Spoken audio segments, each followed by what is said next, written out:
Lucas Moura fez exames médicos e não teve lesão constatada, mas ele vai ter que fazer uma recuperação no joelho. Eu vou explicar para vocês quanto tempo e se ele vai estar apto na estreia do Brasileirão com a camisa do São Paulo. Eu vou explicar tudo para vocês. São Paulo e tudo o que você precisa saber sobre o FDIC, aquele fundo que pode captar até 220 milhões de reais. Vamos falar de São Paulo porque foi eliminado no Campeonato Paulista, deu toda aquela polêmica, agora já foca no Campeonato Brasileiro, faz a estreia contra o Sport.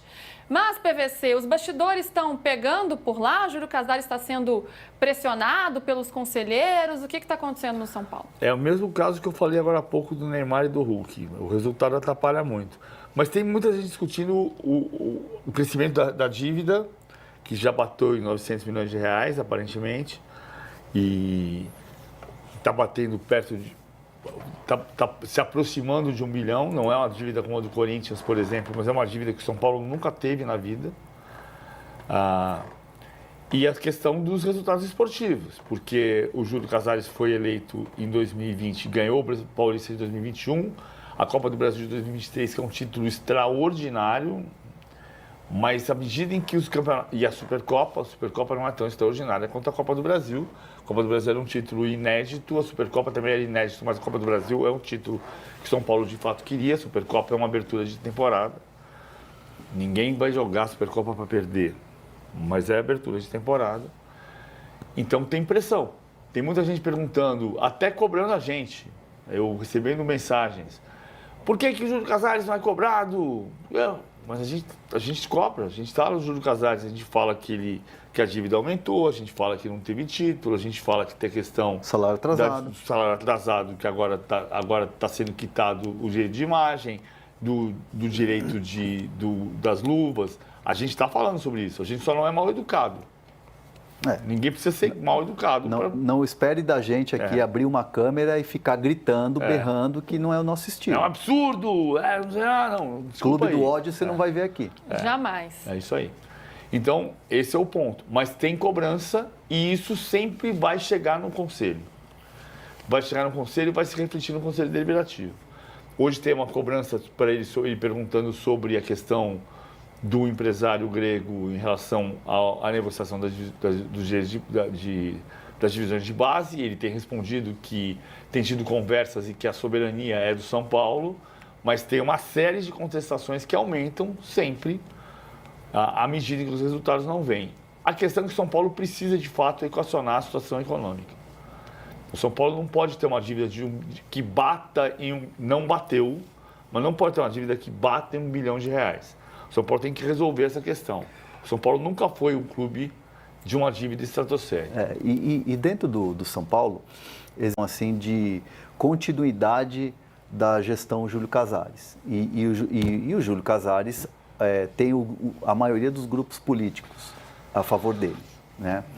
E ainda não há uma decisão sobre quem vai ser a sucessão do Júlio Casares quando o Júlio Casares deixar a presidência. Fala-se muito do Belmonte. Belmonte ainda não tem convicção se ele vai ser candidato à presidência. Fato é que, assim, se bater 1 bilhão a dívida do São Paulo, a gestão do Júlio Casares vai começar a entrar em xeque. Isso é fato, vai começar a ter muito questionamento. E o problema, ou não, hoje dentro do São Paulo, ou não eu digo para a gestão do Júlio Casares, mas isso é um problema para o clube, é que hoje o São Paulo, já há algum tempo, melhor dizendo, o São Paulo não tem oposição. A oposição do São Paulo é muito rasa, politicamente falando. Então isso é um problema para o São Paulo e o Casares acaba administrando os grupos políticos. Sabe que eu aprendi muito uma coisa com o Juvenal Juvencio, sobre a história política do São Paulo. São Paulo sempre teve um grande cardeal. A oposição de São Paulo sempre foi muito... morna.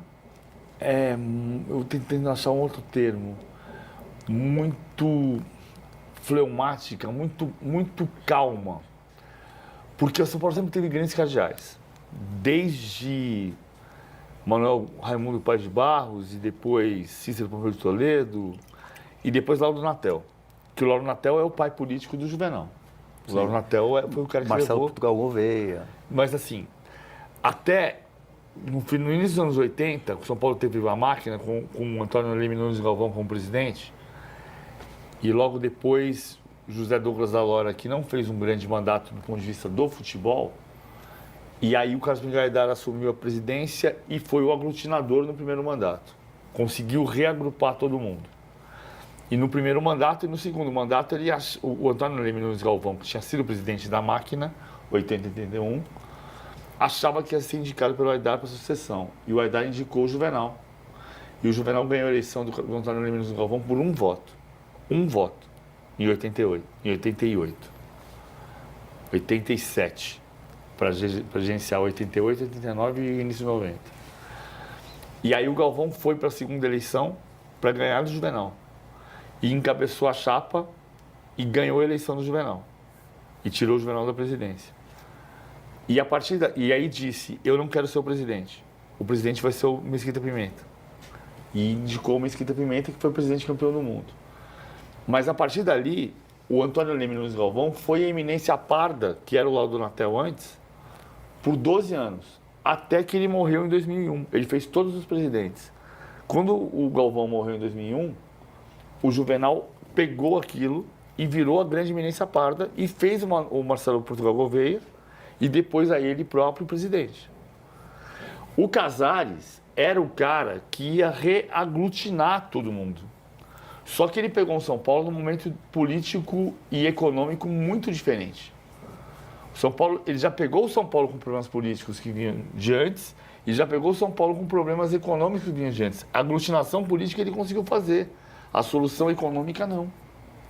Então aqui que está o grande problema, porque em casa que falta pão, todo mundo grita e ninguém tem razão.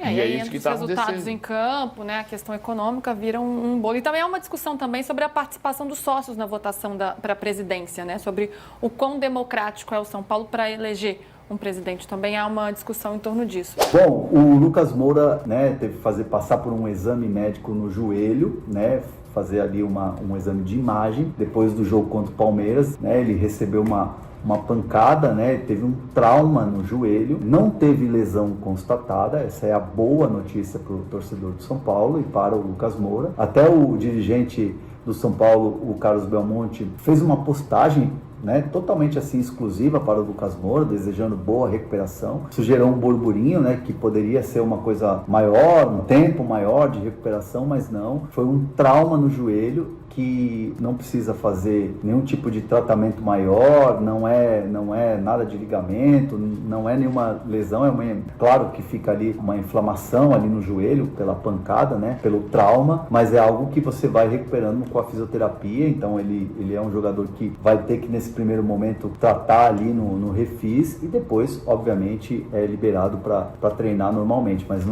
nada grave, muito pelo contrário, é algo muito leve, muito simples de recuperar. Então o Lucas Moura não preocupa nesse momento e obviamente estará à disposição. O São Paulo, o Departamento Médico de São Paulo, o Refis do São Paulo vai trabalhar para que o Lucas Moura esteja o mais rápido possível aí à disposição do Zubeldia para a estreia do Campeonato Paulista contra o Sport no Morumbis. Boa notícia então para o torcedor são paulino que ficou aí um pouco desconfiado em relação ao que publicou ali o Carlos Belmonte em relação à lesão, né, a recuperação do Lucas Moura. De fato, chamou a atenção por ser uma publicação exclusiva para o jogador e falando, boa recuperação, estamos contigo, queremos você por muito tempo aqui, gerou essa especulação, mas eu trago aqui a notícia para vocês.